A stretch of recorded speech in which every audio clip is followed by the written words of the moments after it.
요한복음 강의 10번째 시간입니다.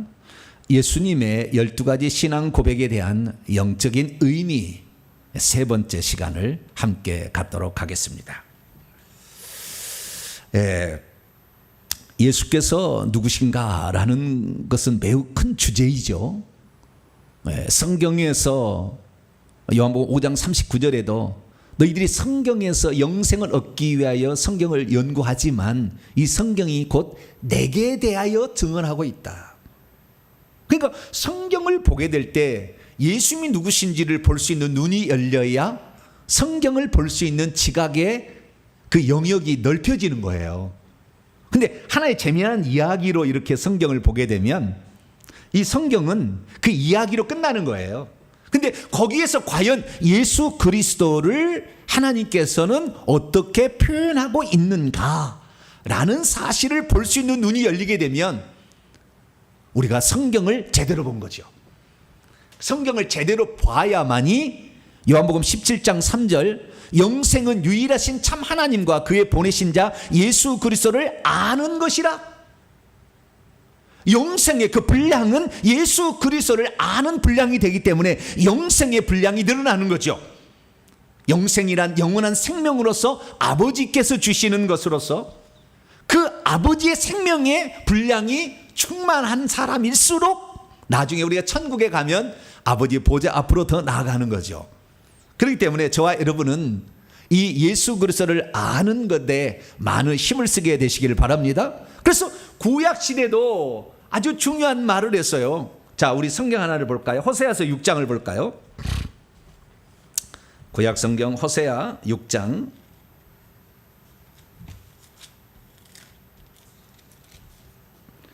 호세아서 6장 3절입니다. 3절 시작.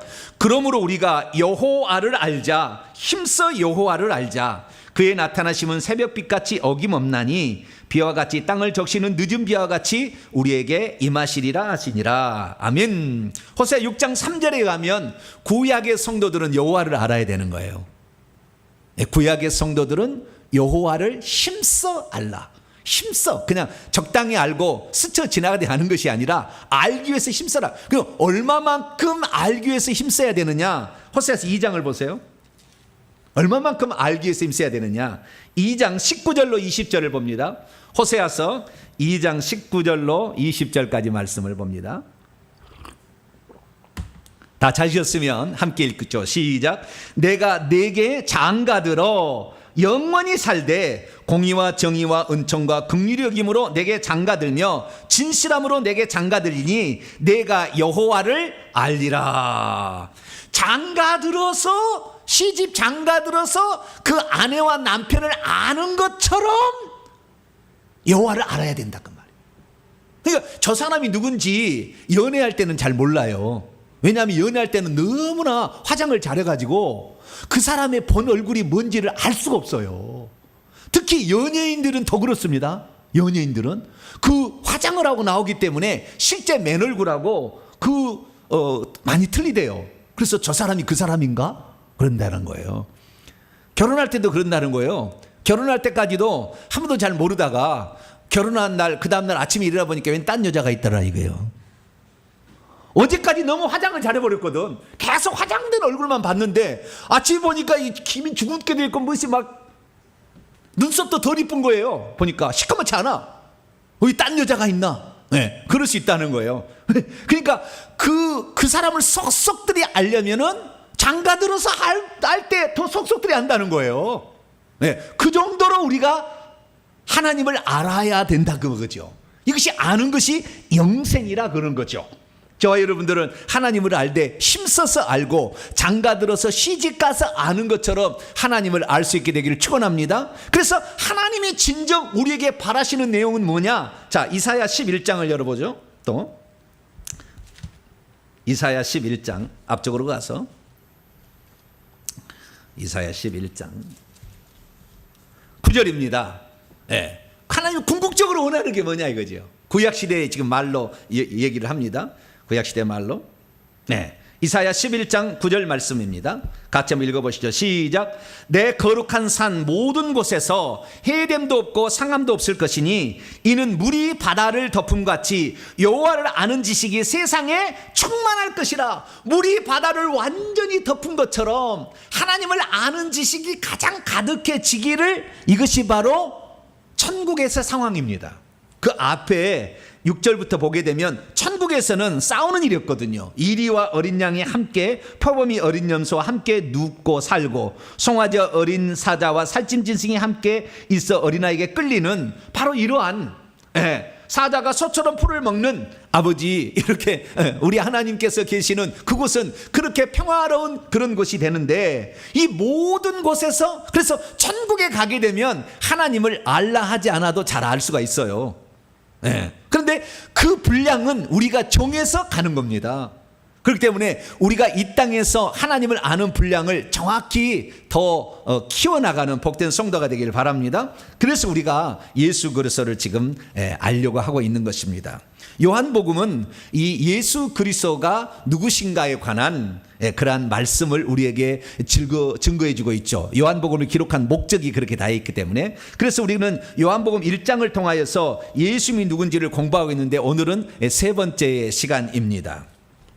그럼 요한복음 1장에서 예수님은 어떻게 얘기하고 있느냐? 서론 부분에서 얘기한 부분이 있고, 그 다음에 세례 요한의 증언 가운데 나온 부분이 있고, 5명의 제자들에 의한 신앙 고백의 부분이 있습니다. 우리는 지난 2번의 시간을 통하여 세례 요한이 어떻게 고백했는지에 관하여 우리가 공부를 했는데요. 세례 요한은 총 5가지로 고백을 했었습니다. 세상 죄를 지고 가는 하나님의 어린 양, 먼저 계시니, 성령이 머물러 계시니, 성령으로 세례 주시느니, 하나님의 아들이라는 이 5가지 공부를 첫 시간에 세상 죄를 지고 가는 하나님의 어린 양 부르심과 더불어 한번 했고요. 그 다음에 지난 시간에 나머지 4개를 했습니다. 오늘은 6번째부터 12번째까지 총 7가지에 관하여 오늘 공부를 하게 될 것입니다.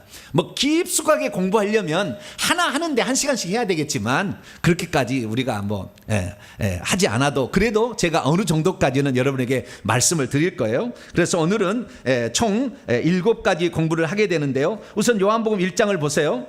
뭘 공부를 해야 되는 것인가? 첫 번째는 38절에 나와 있는 라삐어, 안드레와 그 사도 요한이 묻죠. 라삐어 어디 계시오니까 예수님을 라삐라고 고백했다. 이게 첫 번째 그거요. 그 다음에 안드레가 말하기를 우리가 안드레와 요한일 것 같은데, 41절에 보면은 우리가 메시아를 만났다. 이 메시아는 번역하면 그리스도죠. 그래서 두 번째는 예수님은 그리스도다. 첫 번째는 랍비다, 두 번째는 그리스도다, 이렇게 할 수가 있고요. 그 다음에 세 번째, 네 번째는 5번째는 45절에 3가지가 나와 있어요. 45절에 빌립이 나다나엘을 찾아 이르되 모세가 율법에 기록하니, 그 다음에 여러 선지자가 기록한 이, 마지막으로 요셉의 아들 나사렛 예수, 이 3가지가 여기에 나와 있습니다. 그리고 그 다음에 49절에 가면 하나님의 아들은 세례 요한을 때 공부를 했기 때문에 그건 생략하고,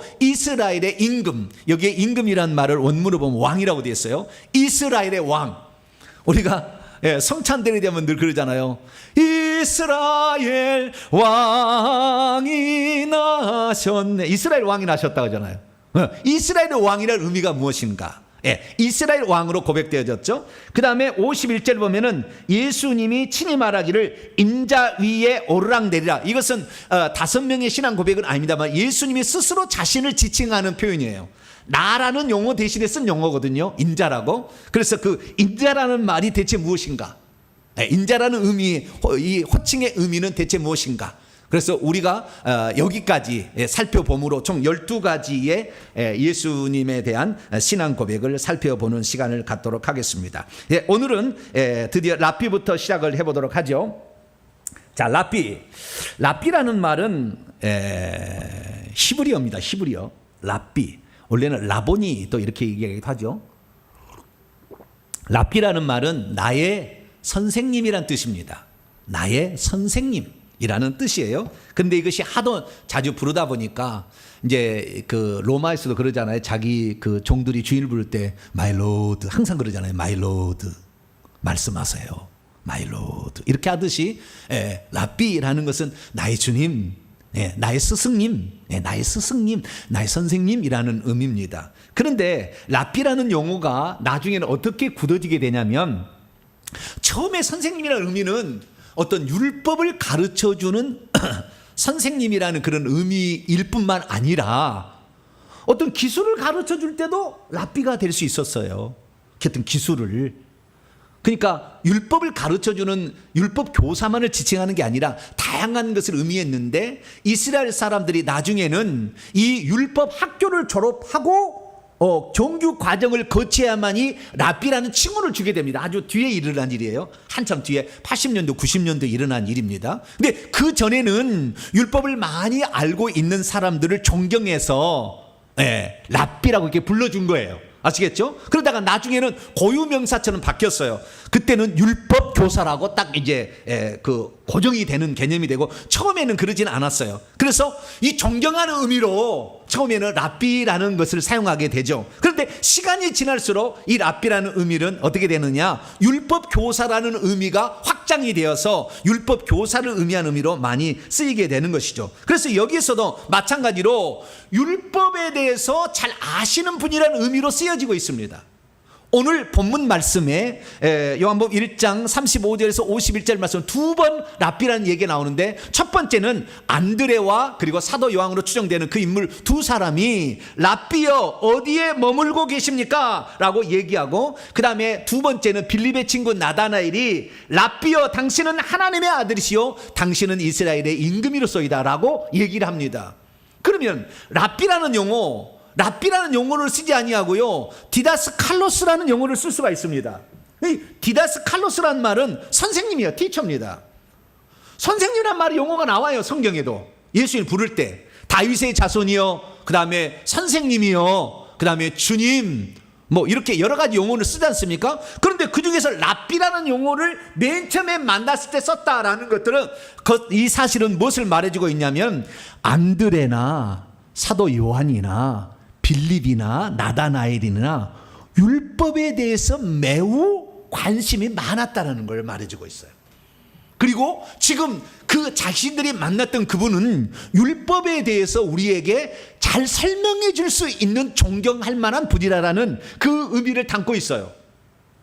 그러니까 예수님을 그들이 맨 처음에 찾아올 때 어떻게 찾아왔냐면 기적을 일으키는 이렇게 찾아온 게 아니고 예수를 맨 처음에 찾아올 때 귀신을 쫓아내느니 이렇게 찾아온 게 아니고 처음에 나에게 율법의 본래적 의미를 잘 가르쳐줄 수 있는 그리고 율법에 기록되어 있는 혹시 메시아가 아닐까라는 그 율법에 말해주고 있는 그 선생님이 아닐까라는 그 선지자가 아닐까라는 생각을 가지고 찾아와서 얘기를 했다는 거죠.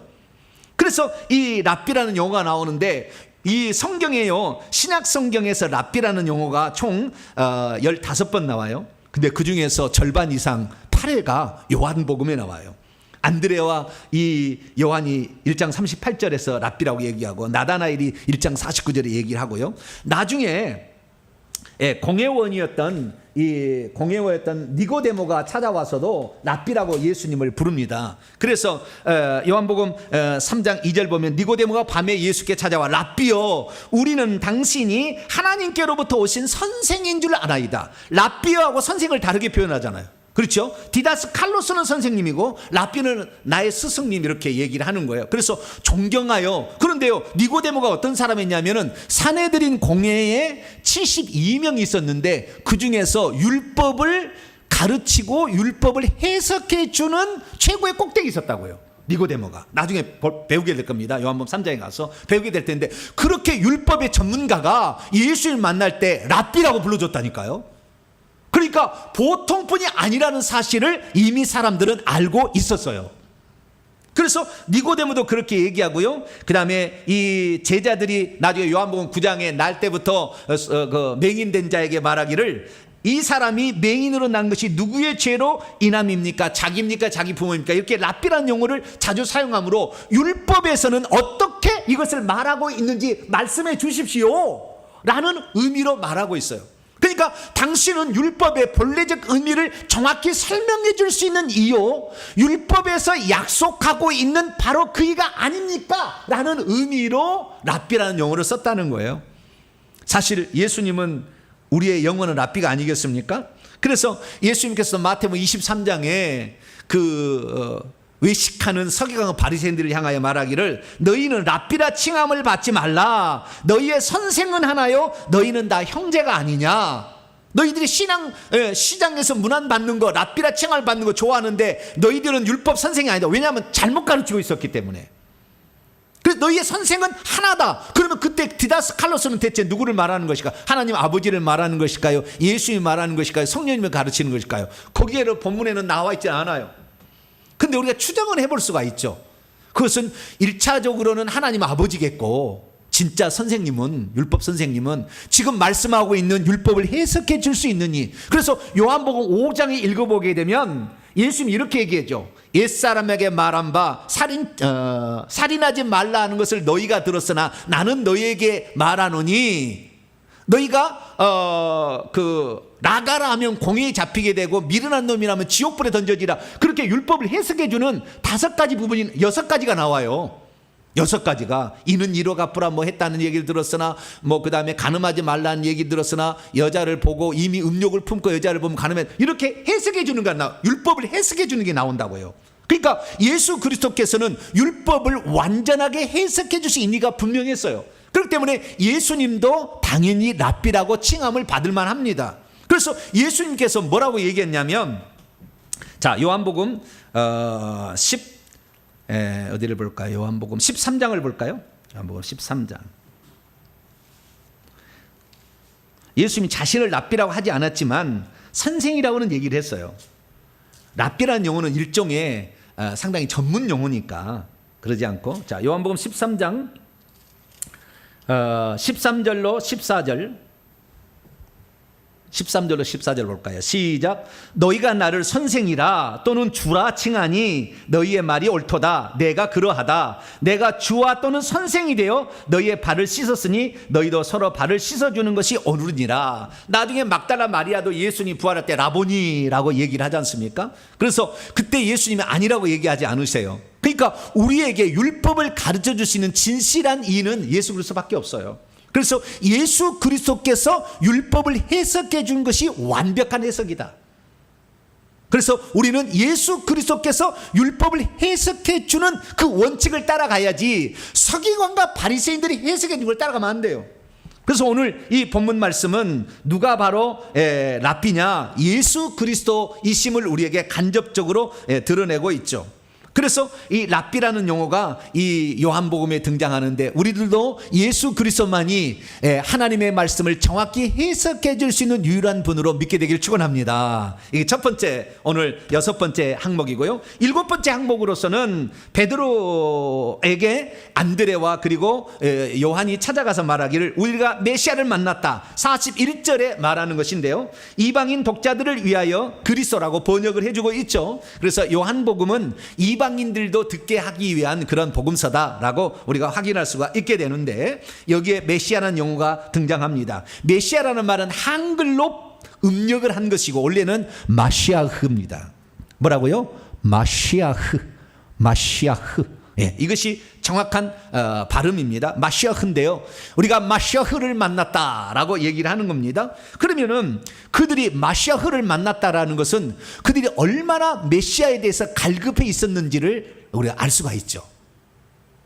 마시아흐라는 것은 결국에 마지막에 가서는 우리의 구원자 되시는 예수님을 지칭하는 독특한 용어로 굳어지게 됩니다. 그러나 처음 용어는 그런 용어는 아니었어요. 처음 용어는 예수님을 지칭하는 공적 명칭이 마시아흐예요. 메시아, 그리스도.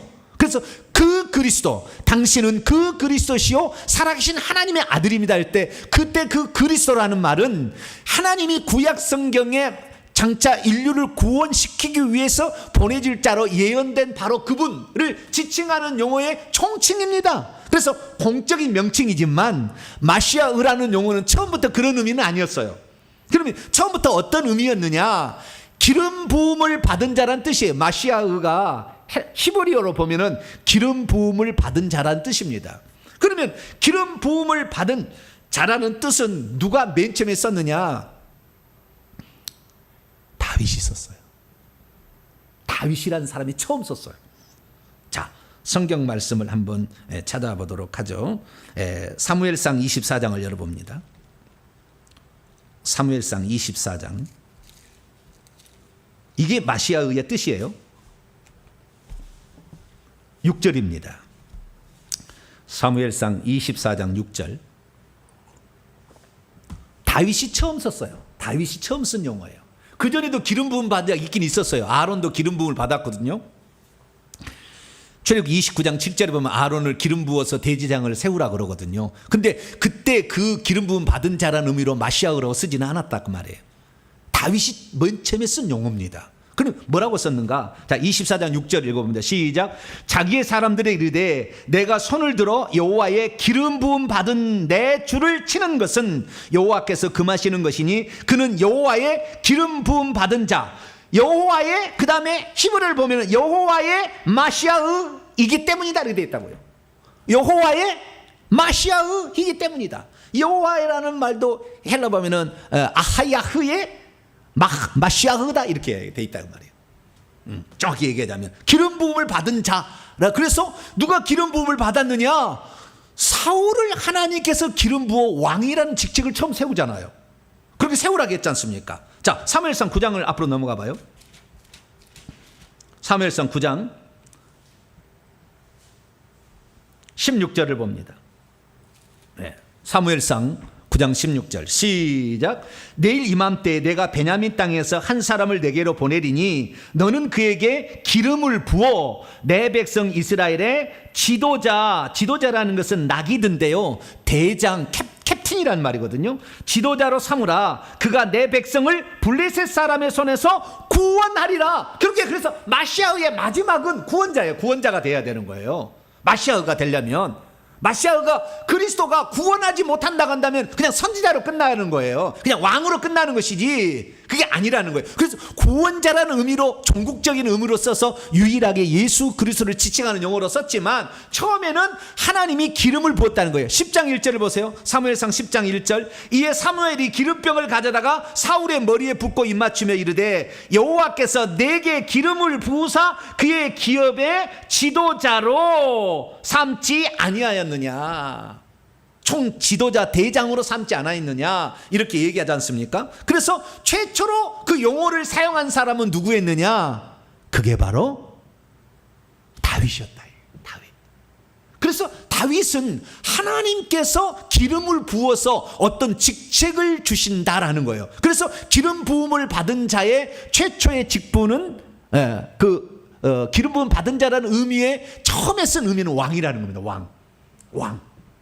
그래서 예수님께서 마태복음 2장에 보면은 동방박사가 오니까 유대인의 왕으로 나시니가 어디 계시뇨라고 찾아오지 않습니까? 그랬더니 그리스도가 어디서 나겠느뇨? 근데 자기가 왕인데 또 왕이 태어난다니까 죽이려고 대지상과 서기관에게 물어보지 않습니까? 그랬더니 베들레헴 에브라다에서 태어난다 이렇게 얘기했다. 그래서 베들레헴은 사람을 보내서 죽이려고 하잖아요. 그때 왕이라는 의미를 다 알고 있었던 거예요. 이 그리스도라는 말의 의미는, 왜? 다윗이 그 용어를 처음으로 썼는데 이 사울왕이었기 때문에 그 기름 부음 받은 자를 내가 없이 할 수는 없다. 하나님이 죽이시든 그렇게 하는 것이지 내가 선달죄는 아니다 라고 얘기를 했다는 것이고, 두 번째로 기름을 부음 받은 사람이 다윗입니다. 다윗. 그리고 그 다음에 아들을 솔로몬도 기름 부음을 기원해서 기름을 받고 계속 기름 부음을 받아서 왕으로 세워져요. 그래서 왕이라는 직책, 어떤 공적인 사역을 진행하는데 이스라엘 백성을 저 주변의 나라로부터 구출해낼 자, 그런 의미로서 마시아의라는 용어를 썼다는 거예요. 그래서 그 마시아의가 장차 이 우리를 구원하러 오실, 그래서 철장번세로 악한 자를 멸하실 예수 그리스도라는 것을 시편 2편에 예언을 해놔요. 자, 시편 2편을 열어봅니다. 다윗이 쓴 거예요.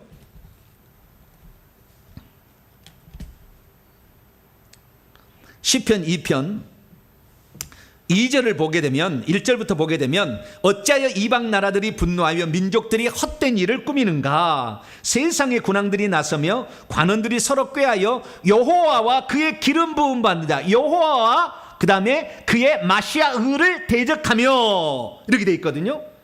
이때 여호와와 그의 기름 부은 자는 다윗을 지칭하는 거예요. 다윗을.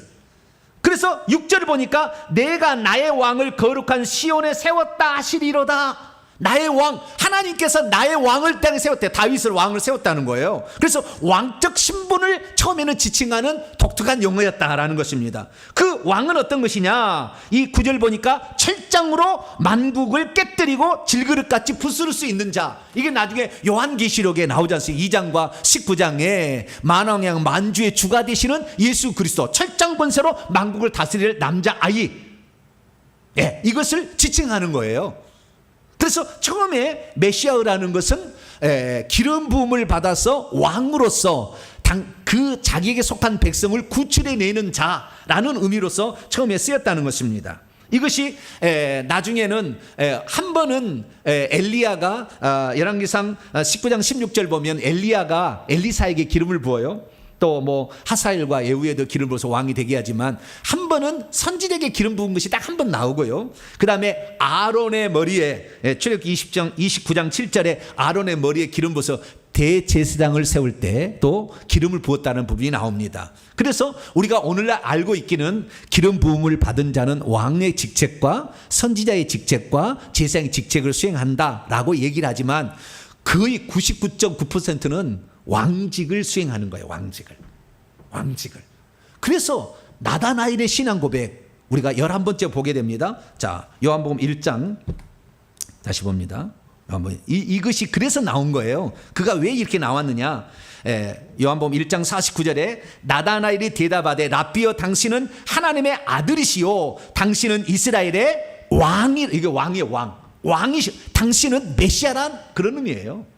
이스라엘의 왕이란, 이스라엘의 장차 보내질 왕적 존재, 다윗처럼 이 땅에 오셔서 평화를 줄 존재라는 의미로서 이스라엘의 왕이라, 바실리우스 왕이라, 킹이라고 얘기를 했는데 이런 것들이 다 결국에 율법에 기록했고 메시아로서 오실 이라는 것을 생각하고 나다나엘이 고백한 거예요. 그런 것을 알 수가 있겠죠. 그래서 이 기름 부음을 받은 자인데요, 다윗도 당연히 기름 부음을 받죠. 그래서 1차는 사무엘이 사무엘상 16장을 13절을 보게 되면 이 사무엘에 와서 기름을 붓죠. 그 이세의 아들들을 초청해가지고 없어가지고 양치기 오라고 그러지 않습니까? 기름을 붓는 장면이 나와요. 그래서 1차 기름을 붓고 되고요. 사무엘하 2장 3절 4절 보면 유다 사람들이 2차로 기름을 부어서 유다의 왕을 삼고, 사무엘하 5장 3절에 보면 이스라엘 모든 장로들이 와서 이스라엘 모든 지파의 왕으로 삼아서 이제 완전한 왕이 되고, 나중에 그 헤브론에 있다가 이제 예루살렘에 천도를 하게 되므로 왕의 도성을 예루살렘으로 정하게 됩니다. 그래서 이 땅에 천국의 그 것들을 그대로 표현해주고 이 땅에 살다 간 사람이 다윗이어서, 우리는 그래서 신약성경에 수많은 사람들이 예수님이 지나갈 때 다윗의 자손이요 이렇게 부른 것은 당신이 바로 다윗의 자손으로 온다는 그 메시아입니다. 왕으로 오신다는, 이스라엘의 왕으로 오실 분입니다라는 것을 고백하는 것이죠. 그래서 요한복음에서도 이스라엘의 왕이라는 의미를 용어가 두 번 나와요. 나다나엘이 고백하지 않습니까? 그리고 뿐만 아니라 저기 요한복음 12장 13절에 보면은 주의 이름으로 오시는 이여 이스라엘의 왕이여 하면서 종려나무가지를 흔드는 이스라엘 백성의 고백이 나와요. 이스라엘 왕으로 오시느니라 이렇게 고백을 합니다. 그래서 예수님은 그 이스라엘의 왕이시고 그리고 이스라엘 왕이실 뿐만 아니라 좀 더 나가면은 모든 사람들의 왕이고 나중에 만왕의 만주의 주죠. 보이는 것들과 보이지 않는 것들의 왕이십니다. 할렐루야. 그분이 군주가 되시죠. 그래서 요한계시 17장 14절이나 19장에 보게 되면은 예수님이 만왕의 만주의 주다. 그래서 어린 양은 그것으로 또 모든 것을 이길 수가 있다. 철장권세로 이긴다라고 그렇게 얘기를 하고 있는 것입니다. 그래서 이 메시아라는 말은 왕으로서, 모든 피조물의 왕으로서 우리를 구출하실 구원자이신다 라는 그런 의미로 쓰였다는 것을 확인할 수가 있고요. 그리고 예수님은 요한복음에서 선지자로 고백이 되는데, 요한복음 4장에 가서 이제 사마리아 여인 우리 공부하는데요, 사마리아 여인이 4장 19절에 당신은 선지자입니다. 너 남편을 불러오라 그랬더니 지금 남편이 없다 그랬더니 그 예수님 얘기한 걸 보고 깜짝 놀라서 당신은 선지자라 얘기하지 않습니까? 예, 그리고 엠마오로 가는 두 제자 누가복음 24장 19절에 보면 그는 하나님과 모든 백성 앞에서 말과 일에 능한 선지자라 이렇게 해서 예수님은 이 미래에 대해서 예언할 수 있고 회개를 외쳤던 선지자의 역할을 또 예수님이 누군지 하나님 누군지를 잘 얘기했던 선지자 역할을 잘 감당했음을 알 수가 있고요. 그리고 제사장인 것은 대제사장인 것은 요한복음 17장이 대제사장 즉 기도라고 일컫는 분향단에 대제사장이 향을 사르듯이 하나님께 기도하는 내용이 나와요. 요한복음 17장 어마어마한 장이거든요. 나중에 그거 공부하겠습니다. 그래서 요한복음 17장에 예수님이 대제사장으로 나와요.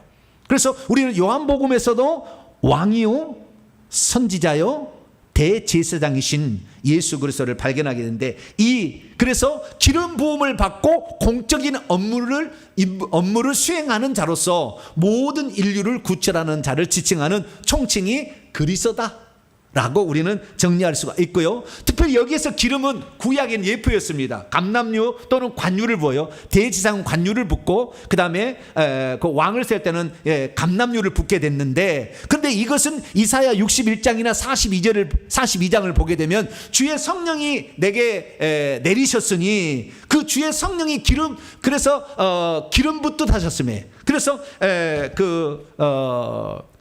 사도행전 10장 38절에도 베드로가 하나님이 나사렛 예수에게 성령을 기름 붓듯 하셨음에, 그래서 성령의 기름 부음을 받은 것으로 얘기를 합니다.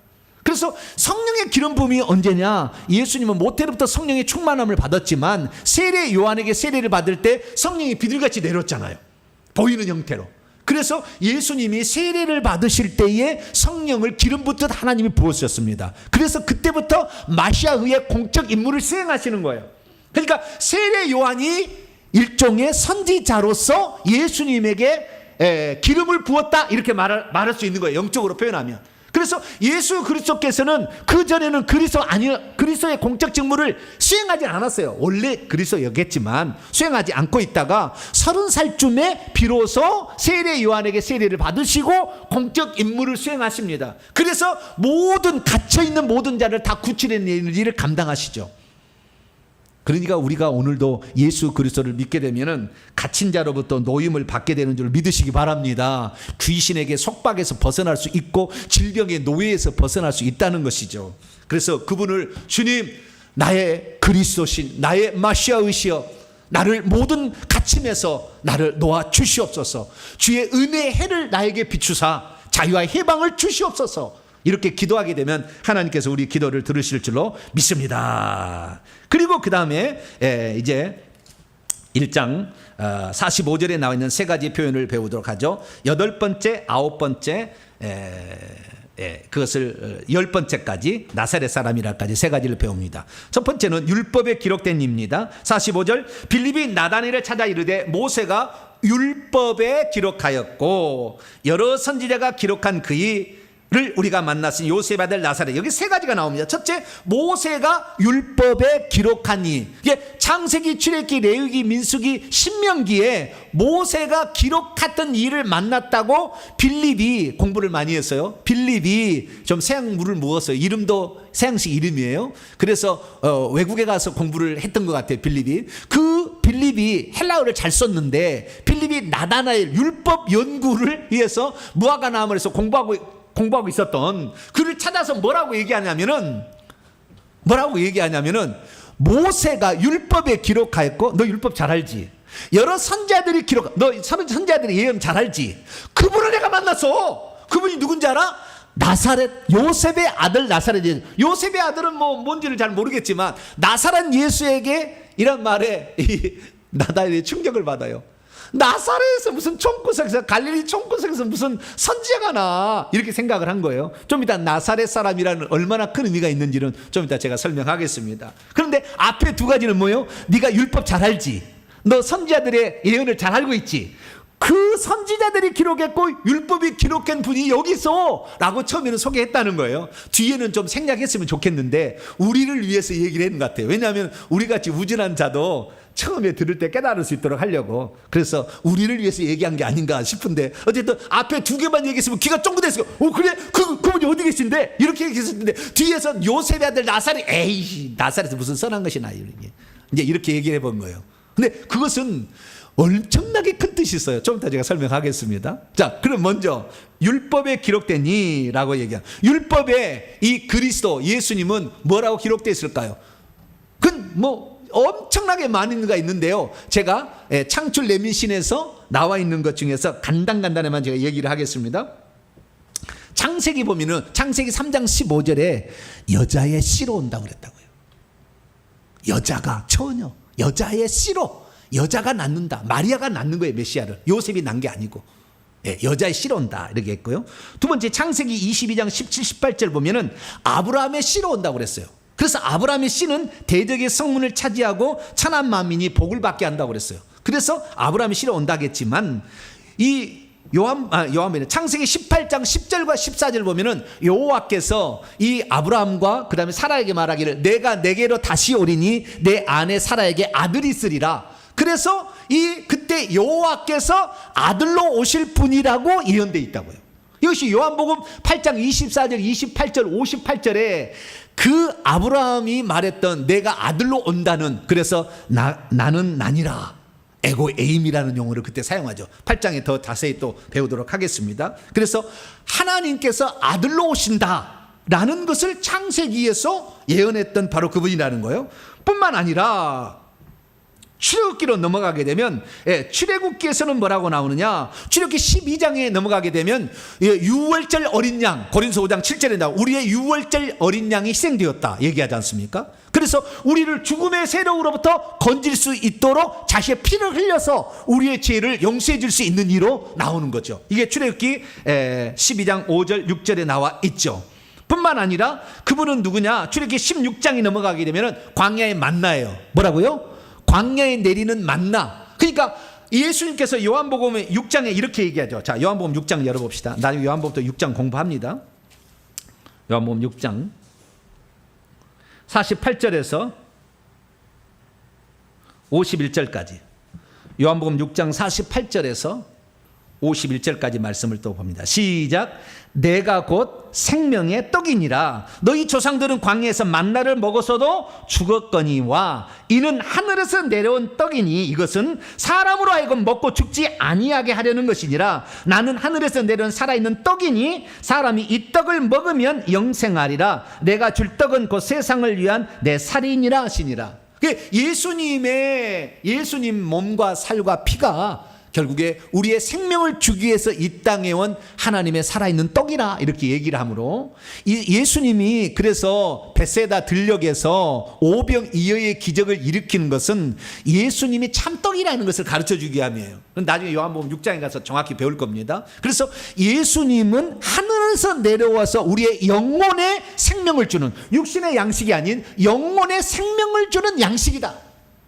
예수 그리스도의 그 말씀을 의미하는 겁니다. 결국에 예수님이 말씀이고 그 말씀이 육신이 되신 분이기 때문에 말씀인 거예요. 그 말씀을 믿을 때 이 영생의 말씀이 계심에 우리가 어디로 가오리까 하듯이 그 예수 그리스도의 말씀을 우리가 영생으로 취하게 되는데, 그 예수님이 바로 생명의 떡이라는 것이 바로 구약의 출애굽기 16장의 만나로, 이것이 무엇이냐, 가시 같기도 하고 하얗게 생긴 그 아침에 이슬 내릴 때 내린 거, 그것을 말해주고 있는 것이죠. 뿐만 아니라 이 출애굽기에 보게 되면 성막을 짓게 되는데 그 성막의 대제사장, 기름 부음을 받은 그 대제사장, 그것이 요한복음 17장에 이제 기도로 나오죠. 그래서 성막의 대제사장도 그렇게 나오고요. 뿐만 아니라 이제 신명기에 넘어가게 되면, 레위기로 넘어가게 되면, 창세기 출애굽기 레위기로 넘어가게 되면 레위기 16장에 보면 속죄일 제사가 나오는데 그 속죄일 제사 때 아사셀 양이 나와요. 아사셀 양. 그래서 우리의 짐을, 안수를 받고 짐을 대신 지고 성 밖에 가서 죽는 아사셀 양, 바로 그 레위기에서는 아사셀 양이라고 그렇게 나오고 있고요. 그 다음에 창조, 레위기, 민수기 21장을 읽어보게 되면 노뱀으로 나와요. 이스라엘 민족이 원망하다가 불뱀으로 물려 죽게 될 때에, 그때에 이 하나님이 노뱀을 장대에 높이 달게 되면 그걸 쳐다본 적 살리라고 그랬거든요. 자, 요한복음 3장 봅니다. 니고데모 대화에서 가르쳐 줍니다. 14절 15절입니다. 요한복음 3장 14절 15절 시작. 모세가 광야에서 뱀을 든 것 같이 인자도 들려야 하리니 이는 그를 믿는 자마다 영생을 얻게 하려 하심이라. 여기 보면은 모세가 광야에서 뱀을 든 것처럼 내가 노뱀으로 왔다. 나는 독은 없어. 노뱀이야, 불뱀이 아니고. 그러나 그 죄의 형상을 내가 뒤집어 써서, 죄를 내가 뒤집어 썼기 때문에 노뱀의 형상을 입었지만, 그러나 나는 죄는 없다. 그러나 이 노뱀을 쳐다보자 십자가에 못 박혀 죽으신 예수 그리스도를 믿는 자마다 영생을 얻게 된다. 죽지 아니하고 이 살아날 수 있다. 그래서 그때 당시에 노뱀을 쳐다본다고 살 수가 있겠느냐고 그렇게 콧방귀 팡팡 쳤던 사람 다 죽었고, 그 장대에 높이 매달린 그 노뱀을 쳐다본 사람은 살았어요. 그럼 마찬가지로 나를, 그러니까 이 세상에서 예수 그리스도를 안 믿는 사람 꽉 차요. 예수를 믿으면 영생을 얻습니다. 예수 그리스도를 믿으면 죄사함을 받습니다. 예수 그리스도를 믿으면 귀신의 노예에서 해방됩니다. 쓸데없는 소리 자빠졌네, 무당 찾아가야지, 이렇게 얘기한다 그 말이에요. 예수교만 정교냐? 불교를 믿으면 안 되고, 이슬람 믿으면 안 되고, 우리나라의 통합 믿으면 안 되냐? 이렇게 얘기하는 거예요. 그럼 그렇게 믿으셔야 돼요. 그러나 본인은 그 믿겠다는데 그 믿으시고, 우리는 진리의 말씀, 하나님이 던져주신 이 말씀을 온전히 믿게 되기를 축원합니다. 이 믿는 자는 죽어보면 당장 알게 될 거예요. 그래서 우리가 예수 그리스도께서 우리를 위해서 죄 없는 분이 죄 있는 육신의 모양으로 오사 우리 위해서 죄를 뒤집어쓰시고 십자가에 죽으셨음을 확실히 믿게 되기를 바랍니다. 그래서 이렇게 나와 있고요. 신명기, 마지막 신명기에 가면은 18장 15절에 모세가 뭐라 했냐면은 장차 나와 같은 선지자를 하나님이 보냈을 것이다 라고 예언을 합니다. 그래서 예수님을 모세와 같이 하나님의 계시의 말씀을 증언해 줄 자로서 얘기해 주고 있어요. 그래서 이게 율법에 기록된 이, 그렇게 얘기를 한 거예요. 그런데 율법에 기록된 이 일을, 지금 방금 얘기한 이런 한 10가지 얘기했는데요, 이런 10가지를 그러면 나다라이 예수님에게, 예수님 당신이 노뱀입니까? 당신이 6월절 어린 양이에요? 당신이 여자이십니까? 이렇게 물어봤어요?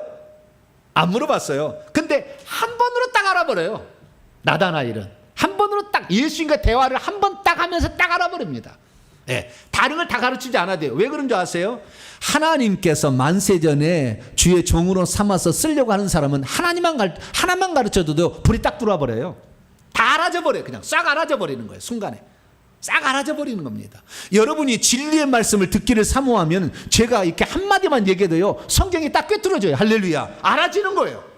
근데 말씀을 나는 사모하지 않는 사람은 나중에 천국에 저 뒤에 있겠지만, 좌우지간 이 말씀을 사모하지 않는 자들은 아무리 얘기해도 잘 못 알아듣습니다. 근데 제가 이렇게 얘기를 해서 신구약 성경 창세기부터 요한계시록 얘기를 하게 되면 금방 알아들어. 왜? 이 사람은 지금 하나님의 말씀에 분량이 있는 사람이거든.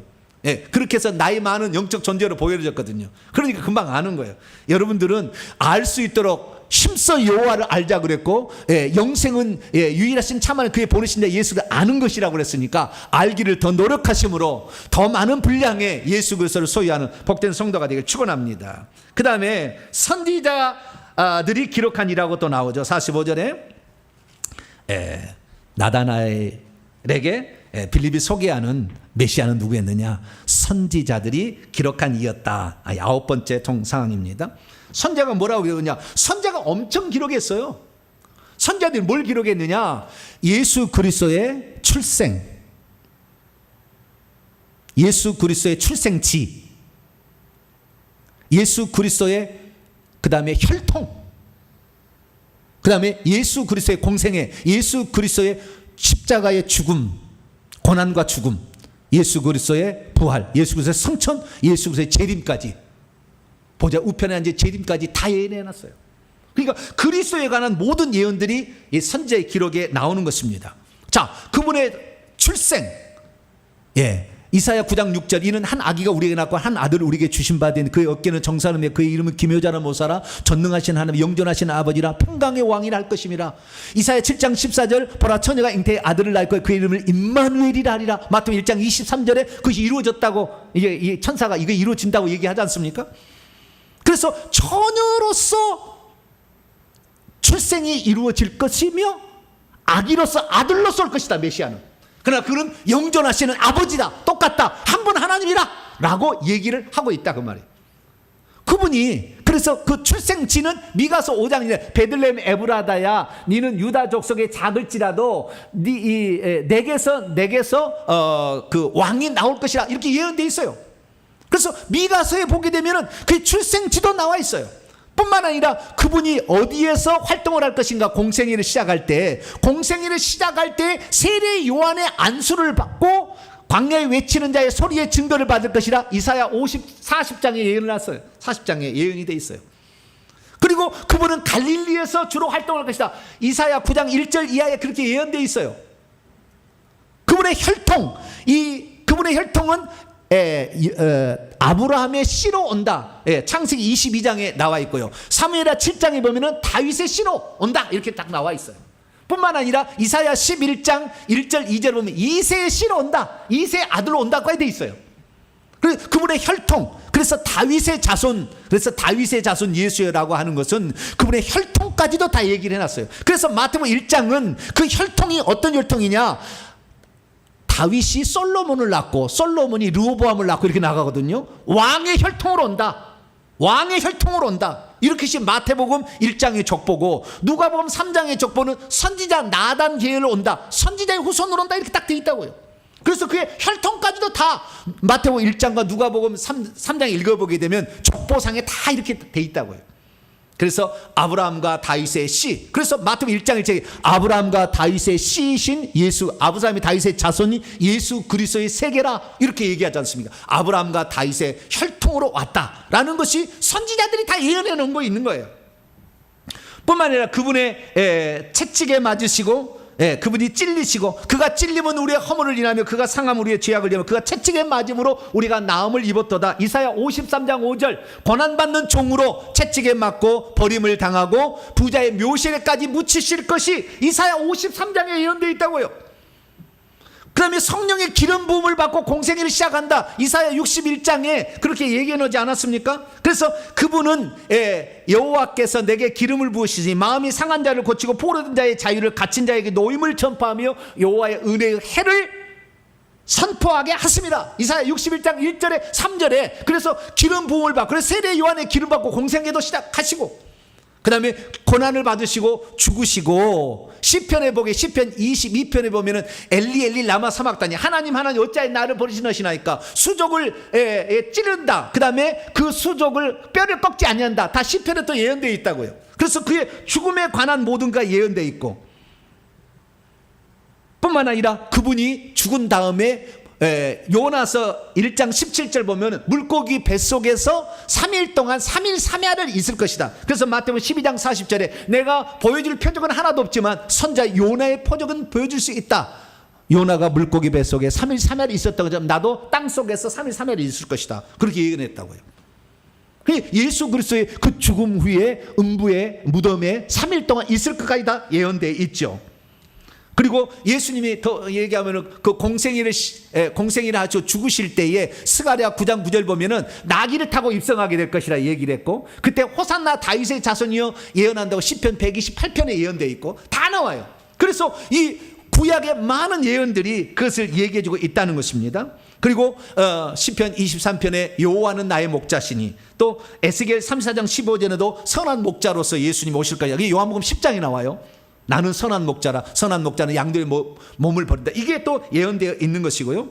다니엘서를 보게 되면 7장 14절에 인자와 같으니 사람의 아들 같으니라 온다 얘기되어 있고, 그분은 뜨인 돌로서 심판자로서, 그래서 다니엘서 2장에 그 다니엘서 환상을 보게 되면 이 머리에 금신상이 나오는데 금, 은, 놋, 그 다음에 철과 진흙으로 되어 있는데 다리에게 뜨인 돌이 탁 때려버리니까 밑에서 바스라져 가지고 산더미를 이룬다. 그래서 권세로서 세상 모든 권세를 쳐버리신다. 이것이 나오지 않습니까? 그래서 여러 가지 그 예언들을 다 보게 되면 예언자들도 기록한 이가 누구다? 예수 그리스도다. 이게 나와 있다는 것입니다. 그래서 우리는 선자들이 기록한 그이라는 것을 알 수가 있게 되는 것이죠. 그래서 우리 주 예수 그리스도를 믿는 것은 여러분 확실한 겁니다. 할렐루야. 예수 그리스도에 관하여 36,500가지의 예언이 예수님에게 이루어졌어요. 구약에. 다 조사를 해보니까 36,500가지의 예언이 다 이루어진 거예요. 그러니 우리가 예수 그리스도를 믿는 것은 너무나 확실한 거다. 할렐루야. 그분을 구주로 믿는 것은 너무나 확실한 것이고 정확한 것이라 믿게 되길 바랍니다. 그 다음에 나사렛 사람이라는 거예요. 요셉의 아들 나사렛 사람. 요셉의 아들이라는 거. 자, 누가복음 3장을 열어보죠. 요셉의 아들 나사렛 사람이다. 이 말의 의미를 보죠. 누가복음 3장 23절을 열어봅니다. 읽습니다. 시작. 예수께서 가르치심을 시작할 때에 30세쯤 되시니라. 사람들이 아는 대로는 요셉의 아들이니. 요셉의 위로는 헬리오. 요셉의 아들이다. 사람들이 아는 바예요. 요셉에는 씨를 주지 않았잖아요. 성령께서 들어오셔서 마리아의 태만 빌려서 태어난 거기 때문에, 그래서 요셉의 아들이라는 것은 요셉의 그를 키우게 될 것이다. 그 다음에 혈통적인 족보상의 아버지다라는 그런 의미죠. 그런 의미인데 나사렛 사람이 중요해요. 뭐가 중요하다고요? 나사렛 사람이 중요해요. 왜냐하면 46절 요한복음 1장 46절에 나단이 뭐라고 했냐면 나사렛에서 무슨 선한 것이 날 수 있겠느냐, 그런 총구석에 뭔 일이 있겠느냐라고 무시를 한다 그 말이에요. 그런데도 와보라 하고 강제로 데려왔더니 예수님께서 저는 참 이스라엘 사람으로서 이 속에 간사한 것이 없다. 나를 아시오? 빌립이 너를 무화과 나무 아래에서 부르러 가기 전부터 내가 너를 보고 있어. 깜짝 놀라는 거잖아요. 당신은 랍비여, 당신은 이스라엘의 하나님의 아들이시요, 당신은 이스라엘의 왕이십니다. 벌써 다 알아봐 버려요. 그냥 예수님의 눈빛을 보면 알아봐 버려요. 그 빌라도가 예수님을 신문할 때요, 예수님 오시라고 그랬어요. 그 빌라도의 고백에 나와요. 예수님이 딱 오지 않습니까? 예수님이 딱 이렇게 오니까요, 빌라도가 그 예수님 눈빛을 봅니다. 오라고 신문하려고 오라고 할 때, 그때 눈빛을 딱 보는 순간 빌라도의 다리가 덜덜덜 떨렸다고 나와요. 모든 것을 꿰뚫어 보는 그 눈을 볼 때 자신이 흔들렸다고 그래요. 그 고백이 나온다니까요. 그러니까 우리가 예수님을 굳이 설명하지 않아도 그분을 딱 만나버리면 그 앞에 무릎을 탁 꿇어버려. 할렐루야. 예수님을 안 만난 사람이 예수님이 이러쿵 저러쿵 무슨 서양의 신이고 무슨 종교 창시자고 얘기하지, 예수 한번 만나보세요. 그냥 무릎을 탁 꿇어버려요. 그냥. 여러분들은 그렇게 예수님을 보지 않아도 믿는 자가 복되다. 나중에 요한복음 20장에 나오는데, 보이지 않아도 말씀을 듣는 것으로 말미암아 여러분의 영혼이 예수의 이름에 무릎을 꿇게 되길 축원합니다. 그분이 진짜기 때문에 그러는 거예요. 탁 알아버리는 거예요. 저도 예수님을 처음에 예수님을 만났는데 무릎이 팍 꿇어져요. 그냥 팍 꿇어집니다. 쳐다볼 수가 없어. 쳐다볼 수가 없어. 그분은 쳐다볼 수가 없어요. 흰옷을 입고 그 빛나는 옷을 입고 있는데요, 쳐다볼 수가 없어. 그냥 알아버려요. 그냥 말하지 않아도. 우리는 지금 공부를 통해서 알지만, 공부를 통해서도 아시지만 체험을 통해서도 아는 복된 성도가 되길 바랍니다. 그러면 나사렛 사람이라는 것이 무슨 말일까요? 자, 마태복음 2장을 열어봅니다. 마태복음 2장 23절이에요. 마태복음 2장 23절 읽습니다. 시작. 나사렛이란 동네에 가서 그분이 사시니 이는 선지자로 하신 말씀에 나사렛 사람이라 칭하리라 하심을 이루려 성취하게 하려 하심이라. 나사렛 동네에 예수님이 가서 사신 이유가 뭐냐? 네? 어렸을 때에 그의 부모가 나사렛 살았잖아요. 요셉과 마리아가 나사렛 살았잖아요. 그러다가 애 낳을 때는 베들레헴 갖다 놨다가 헤롯이 죽이려니까 애굽으로 피신했다가 한 조금 있다가 돌아오지 않습니까? 그래서 나사렛 사셨어요. 그런데 나사렛 사신 것은 왜 나사렛이냐? 나사렛 사람이라고 일컬을 것이다, 불리워질 것이라고 하는 예언의 말씀을 성취되게 하려 하십니다. 그러니까 구약의 예언에 이런 나사렛 사람이라고 예언되어 있을 거라는 거잖아요. 이 말은. 그러면 구약에 나사렛 사람이란 말이 과연 나오느냐? 우리는 히브리어이기 때문에 우리는 잘 몰라요, 이것을. 히브리어이기 때문에. 히브리어는 모음에 따라서 음가가 틀려지잖아요. 찾기가 쉽지 않아요. 그런데 알 수 있는 것은 뭐냐? 알 수 있는 것은 우리가 이 나사렛이라는 이 말이 무엇을 의미하는지를 성경에 찾아볼 수가 있어요. 그것은 지금까지 찾아낸 바에 의하면 두 가지예요. 하나는 그분이 나자르인이다, 나시르인이다 라는 말로 의미합니다. 이것은 우리 개혁성경에 나실인이라고 번역된 겁니다. 뭐라고요? 나실인이라고 번역이 된 겁니다. 자, 사사기 13장을 열어봅니다. 나실인이라고 최초로 불려진 인물은 삼손입니다. 삼손. 자, 사사기 구약 사사기 13장 7절입니다. 5절이나 7절 봐도 되는데요. 네. 하나님께 바쳐진다는 게 중요한 거예요. 자, 사사기 13장 5절을 먼저 봅니다. 5절. 시작. 보라, 내가 임신하여 마노아에게 아들을 낳으리니 그의 머리 위에 삭도를 대지 말라. 이 아이는 태에서부터 나옴으로부터 하나님께 바쳐진 나지르 또는 나자르인이 됨이라 돼 있어요. 히브리 원문을 보면은 몸에 따라서 나지르 또는 나사르, 나시르 이렇게 할 수 있어요. 나시르, 나사르 이렇게 얘기할 수 있거든요. 인이 됨이라. 그가 블레셋 사람의 성 이스라엘 백성을 구원하기 시작하리라. 나시린이라는 말은 하나님께 구별되어 바쳐진 자라는 의미입니다. 하나님께 구별되어 바쳐진 자. 그래서 그분이 하나님께 구별되어 바쳐진 자라는 의미가 나실은 나자르, 그래서 나자렛, 네, 나자렛 사람이다. 네. 헬라어로 보면 나자렛은 나조라이스거든요. 나조라이스. 헬라어로 보면 나조라이스인데 나조라이스 사람이라 일컬음을 받으리라 이렇게 돼 있거든요. 나조라이스, 나시르, 나자르, 이렇게 얘기 나와. 그래서 이런 가능성이 있어요. 근데 이것은 그렇게 큰 가능성이기보다는 이미 모태롭게 하는 천국에서부터 이미 구별되어 있으니까 조금 부족하지 않나. 그러면 가장 확실한 건 이사야 11장입니다. 이사야 11장을 봅시다. 이사야 11장. 아마 이게 제일 더 가까운 것 같아요.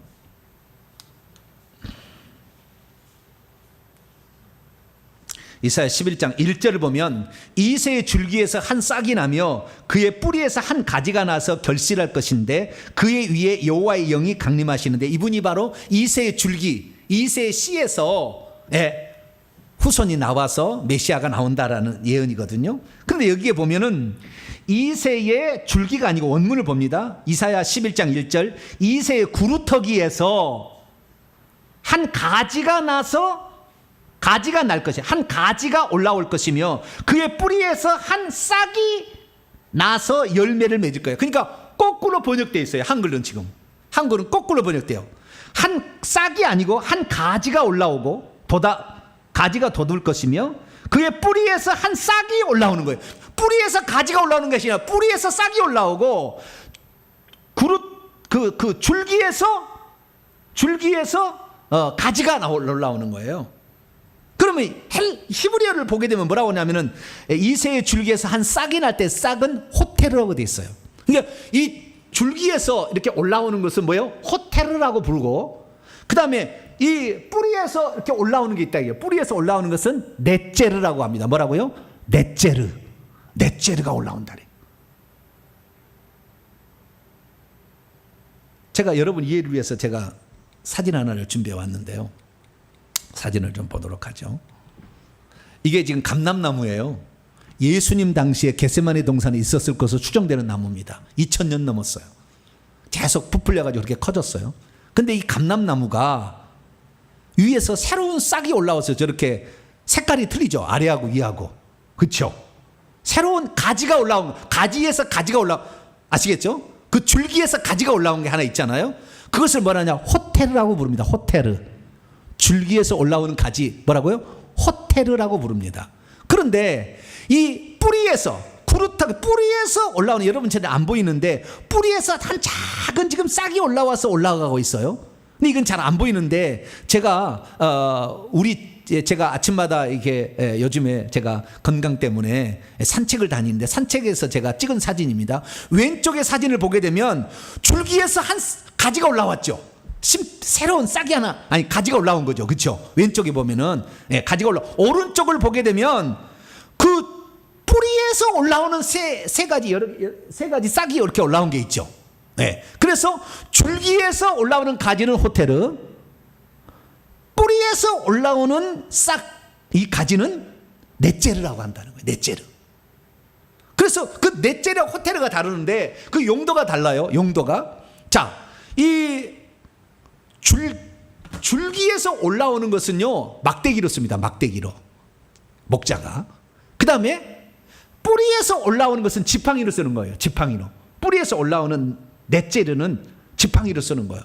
용도는 어떻게 다르냐? 용도는 이렇게 다르는 거예요. 여러분, 양떼를 이끌 때는 지팡이로 이끄는 것이고요, 양떼를 해치러 오는 존재를 내리칠 때는 막대기로 내리치는 거예요. 용도가 달라요. 그래서 이 사진이 이렇게 나와 있는데, 막대기는 옆구리에 차죠. 막대기. 호테르는 옆구리에 차고, 그 다음에 손에 들고 있는 건 지팡이에요.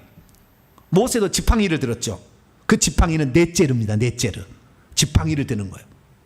그렇게 이렇게 하는 것인데, 이것은 무엇을 의미하느냐 하면은 간단한 거예요. 이것은 무엇을 의미하느냐? 예수님은 원래 하나님으로부터 인간이 창조되잖아요. 그런데 예수님은 이세의 후손으로 오는 거잖아요. 아들이었으니까. 그렇게 맞아요. 그러나 예수님은 동시에 뭐 했냐면은 하나님 자체로부터 올라오신, 하나님부터 나오신이라는 거예요. 이세 후손이 아니라, 이세도 만든 분이에요. 그분이, 하나님 원래 한 분이 그분이 만들었는데, 우리 나무를 사람을 창조했는데, 그분이 우리를 구원하기 위해서 싹으로 올라온 거예요. 넷제르로 올라온 거예요. 그래서 그분이 넷제르인이라 라고 말하는 것은 그분이 우리의 창조주이시다. 그래서 예수님은 다윗의 후손이 아니라 다윗의 뿌리시다 라는 말과 동일하게 의미로 쓰여진다, 그겁니다. 그래서 예수님께서 우리를 위하여 하나님이 사람 되어셔서 오신 분임을 믿으시기 바랍니다. 그것을 이 나사렛 사람이라, 그래서 넷제르에서 예수님이 사시게 된 것이다 라는 사실을 알 수가 있게 되는 것이죠. 그리고 예수님이 태어난 장소는 나는 떡이라 하기 때문에 떡집, 베들레헴이란 벳이란 말은 집이란 말이고, 을레헴은 떡이라는 떡집에서 예수님이 태어나시고, 그 다음에 넷제르에서 사셨다. 이 예수님은 하나님으로부터 나오신 분으로서 사셨다라는 것을 말해주고 있습니다. 마지막 이스라엘 왕은 아까 제가 간단히 설명했는데요. 이스라엘 왕은 예수님이 이스라엘 왕이시다라는 것을 나다나엘과 이스라엘 백성들이 종려나무 가지고 흔들며 얘기했다라는 것이어서 그분은 왕 메시아다는 알 수가 있고요. 마지막으로 인자입니다. 사람의 아들인데요. 그것은 예수님이 당신 자신을 지칭하는 용어예요. 그러니까 나라는 말을 대신에 인자가라는 말을 쓰죠. 그래서 인자라는 말을 쓰게 되는데, 이 인자라는 말은 결국에 예수님이 사람의 아들, 사람이라는 뜻입니다. 나는 하나님이지만 사람으로 왔다라는 거죠. 그래서 사람이시기 때문에 그분은 배고프시기도 하시고 눈물도 흘리시고, 때로는 피곤하셔서 요한복음 4장에 읽어보면 사마리아 행로에 고나여 지쳐서 이렇게 그 우물가에 멈춰서 있는 장면이 나오죠. 그래서 예수님은 그런 인성을 지으셨다는 말 의미뿐만 아니라, 인성을 지으셨기 때문에 고난 받을 수 있으시고 죽을 수 있었고 다시 살아날 수가 있죠. 그래서 인자라는 용어는 예수님이 사람으로서 고난받고 핍박받고 죽음을 겪는다라는 의미입니다. 그런 의미로 늘 인자라는 용어를 쓰게 되고, 그래서 그 인자로서 예수님이 사셨기 때문에 하나님께서 그를 죽은 자 가운데서 부활시키시고 하나님 보좌 우편에 앉히시며 다시 재림하셔서 심판하게 하는 권한을 주셔요. 그래서 인자라는 용어는 세 가지 중요한 의미를 가지고 있는데, 마태복음 9장 6절 보면 인자가 세상에서 죄를 사하는 권세가 있다. 대신 죽었기 때문에 인자는 죄 사할 수 있는 권세가 있고요. 그 다음에 요한복음 5장 27절에 의하면 인자됨으로 말미암아 심판하는 권한을 주셨다. 예수님도 똑같이 인생을 사시면서 이기셨기 때문에 우리들도 심판하실 수가 있으시다. 심판주라는 얘기를 하고 있고요. 그 다음에 예수님께서 인자가 되셔서 하나님 말씀에 사람으로서 순종을 하시고 죽기까지 복종을 하셨기 때문에 만왕양 만주의 주가 되시고 모든 이름 위에 뛰어난 이름이 되셔서 그분을 왕이 되게 하셔요. 그래서 마태복음 19장 28절에도 인자가 자기의 영광의 보좌에 앉을 때에 나를 따른 너희도 그분의 보좌 12보좌에 앉아 이스라엘 12지파를 심판하리라, 그렇게 얘기할 수 있는 것입니다. 그래서 그분이 왕위에 오르셨고 그것이 우편에 앉으셨으면 표현되어 있죠. 마태복음 26장 64절에도 인자가 권능의 우편에 앉는 것과 하늘 구름을 타고 오는 것을 내가 보리라. 그래서 예수 그리스도께서 하나님이 재림하시는데 예수님으로 재림하시는 것이 하나님의 재림이신데 예수님이 인자가 되셔서 하나님 말씀에 순종하시고 복종하시는 것 때문에 높은 이름을 준 거예요. 그러니까 오늘 우리가 천국에 가서 높은 지위를 얻을 수 있는 것은 사람이 되었음에도 불구하고 하나님 말씀에 순종하고 산 것을 축복해 주시는 거예요. 그래서 우리는 지금 천국에서 들어갈 어떤 지위를 얻을지 아무것도 결정이 되지 않고 우리가 이 땅에 어떻게 사느냐에 따라 결정이 되는 것입니다. 여러분들은 하나님 말씀에 순종하고 살게 되길 축원합니다. 하나님 맡겨주신 일들에 충성할 수 있게 되길 축원합니다. 그럴수록 하나님은 나중에 여러분들에게 심판하는 권한도 주시고 왕자에 앉는, 그래서 14만 4천의 보좌에 앉는 그런 영광을 주시기 때문에 여러분도 그런 영광의 보좌에 앉기까지 더욱더 충성할 수 있게 되기를 축원합니다. 우리가 인자라는 이 용어를 통하여 스스로 자기를 낮추시고 겸손히 살다 가셨던 우리 주 예수 그리스도를 아셔야 돼요. 그래서 우리는 겸손히 오늘도 우리에게 주어진 일에 충성할 수 있게 되기 바랍니다. 예수님은 나사렛 사람, 그 보이지 않는 그리고 알아주지 않는 시골 촌구석에 사셨지만 그분은 하나님께서 보내신 분이었기 때문에, 그래서 예수님께서 나중에 이 가룟 유다가 랍비어라고 하면서 그때 예수님이 네가 누구를 찾느냐? 나사렛 예수를 찾는다라고 얘기하지 않습니까? 그때 내가 그니라, 깊은 의미로 얘기한 거예요. 너희들은 보잘것없는 것으로 나사렛 예수를 보지만 내가 하나님으로서 사람 되어오신 바로 그 존재다. 내가 그니라 하는 그 말과 동시에 사람들이 벌렁 떨어져 버렸어요. 왜? 내가 그니란 말이 에고 에임이란 말이거든요. 내가 나는 스스로 있는 자다 이렇게 딱 얘기를 해버릴 때 그때 뚝 떨어져. 나 요한복음 19장 공부할 거예요. 그냥 팍 떨어져 버립니다. 왜? 하나님이 당신의 존재를 얘기하니까 피조물이 어떻게 거기에 견딜 수 있겠습니까? 팍 거꾸러져 버려요.